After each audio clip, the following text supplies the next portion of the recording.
Welcome to Nightmare Narratives. If you like real horror stories like us, please subscribe and like the video. Enjoy. The Uninvited Guests. My 21st birthday was a night to remember, though not for the reasons you might think.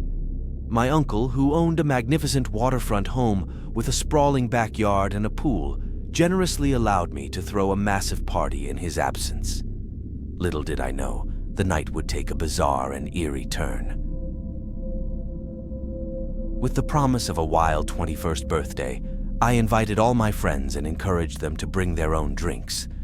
The party kicked off at 8 p.m., and soon enough my backyard was filled with friends, acquaintances, and even some strangers who tagged along. The crowd grew beyond my expectations. As the night wore on, the party got increasingly crowded. Eventually, the police arrived, responding to noise complaints from the neighbors.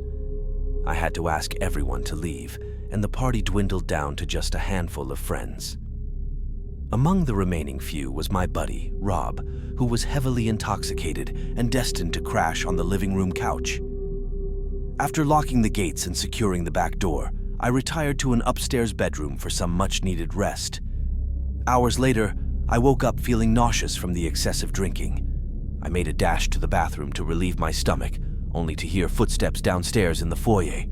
Curiosity piqued, I peered over the railing of the upstairs balcony, calling out to Rob. However, instead of Rob, I saw a shadowy figure below, and it stopped dead in its tracks. Despite the darkness, I felt its gaze on me, though I couldn't make out any features. Panic surged as I heard noises from the living room downstairs. Rob was snoring. As I whispered Rob's name, the person in the foyer remained silent. More footsteps echoed from the kitchen, and fear gripped me. I retreated to my room, locking the door, and dialed 911. While on the line with the operator, the doorknob to my room began to turn. The operator advised me to stay quiet and hidden until the police arrived. When the police entered the house, they discovered the intruders had fled, but not before stealing a valuable watch from my uncle's kitchen. I never threw another event at my uncle's house, and my trust in inviting large crowds. The tea room enigma. I'll always remember my little sister's 5th birthday, but not for the reasons you'd expect. We celebrated it at a charming tea room that hosted magical princess-themed parties for kids. However, the day took a strange and unsettling turn. I wasn't keen on participating in princess activities. After all, I was a tough 6th grader. So I sat alone in the hallway, engrossed in my DS, when a stranger approached me. She introduced herself as my Aunt Sarah, claiming that I was probably too young to remember her. She asked about school, my hobbies, and my age, just like any relative would. Aunt Sarah mentioned she'd brought a massive dollhouse as a birthday gift and offered me the first slice of cake if I helped her carry it from her car. Normally, I'd have been wary, but family encounters like these were common. I agreed and followed her outside. To my surprise, the car was still running, with a man in the driver's seat. Sarah quickly explained he was my Uncle Dennis, further urging me to hurry with the dollhouse before the cake melted. Something didn't feel right, though. Why hadn't she asked Dennis for help, and why leave the car running? I hesitated but decided to trust her, thinking that a woman wouldn't pose a threat. However, my instincts kicked in, and as she reached for my jacket sleeve, I swatted her hand away and yelled for her to stop.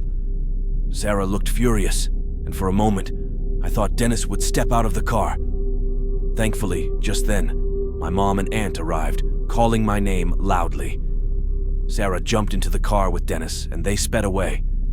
I dashed inside, met my mom and aunt, and recounted the bizarre encounter. The tea room went on lockdown, and all the kids were gathered to ensure no one else had gone missing. Luckily, everyone was safe. The police came to take my statement, but we never heard back from them about Sarah or Dennis, and they were never caught. It still baffles me how Sarah knew my mom's name, but I'm grateful I trusted my instincts that day. Midnight adventure in the wilderness. It was a warm summer night, and I had just turned another year older. I've never been one for extravagant birthday parties, so I decided to celebrate with a close-knit group of friends and family. Little did we know that this birthday would lead to an unforgettable adventure. Instead of the usual birthday bash, my friends and I opted for something more unique. One of my buddies, Jay, had a rugged Jeep, and he suggested we embark on a nighttime off-roading adventure in a vast, secluded state park not far from our homes. Technically, it was off-limits, but after dark, the park was eerily empty. With the long summer days, we didn't set out until around 9 o'clock in the evening. Our plan was simple: enjoy the thrill of off-roading in the moonlit woods while keeping an eye out for any patrolling cops. We had some snacks, a few drinks, except for Jay, who was our designated driver, and a sense of adventure.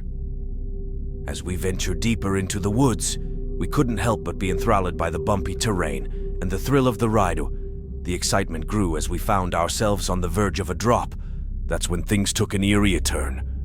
Amid the laughter and music playing in the background, we suddenly heard a high-pitched scream that sent chills down our spines.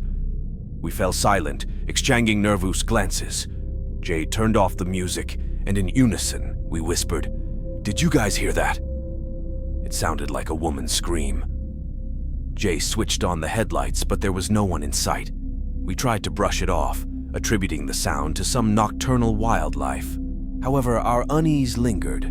Later, when I ventured off the trail to relieve myself, I heard what I thought were footsteps nearby. A sense of dread washed over me, and I rushed back to the car, barely able to explain the situation to my friends. Suddenly, Jay turned on the headlights, and there she was, a mysterious woman with her hood pulled over her head, standing just feet away from our Jeep. We asked if she was okay, but she didn't respond. Instead, she slowly backed into the woods until she vanished from sight.